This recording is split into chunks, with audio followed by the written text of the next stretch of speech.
Castoro Albalá es una bodega muy antigua de la zona de Andalucía, concretamente del año 1922, donde estamos sentados sobre una antigua central eléctrica.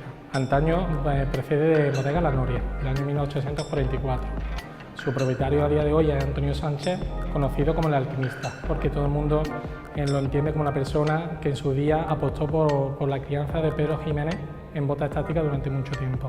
De aquí que tenemos Pedro Ximénez del año 1946, 1929, 1931. Pedro Ximénez que la verdad que han sido galardonados con numerosos premios. Los vinos que vamos a presentar en la cata empezaremos por un vino Dos Claveles. Todos estos vinos son uvas de uva Pedro Ximénez, ¿vale?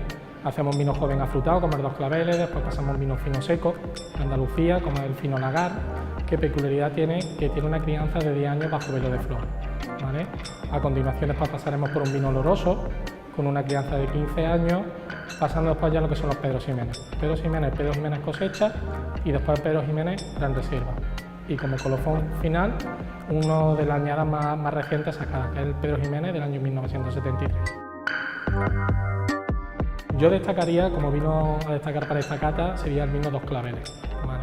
Un vino, la verdad que tiene una característica diferente a los vinos que hay en el mercado, porque es un vino elaborado con uva Pedro Ximénez, donde adelantamos la vendimia para conseguir esa frescura dentro de la variedad de uva.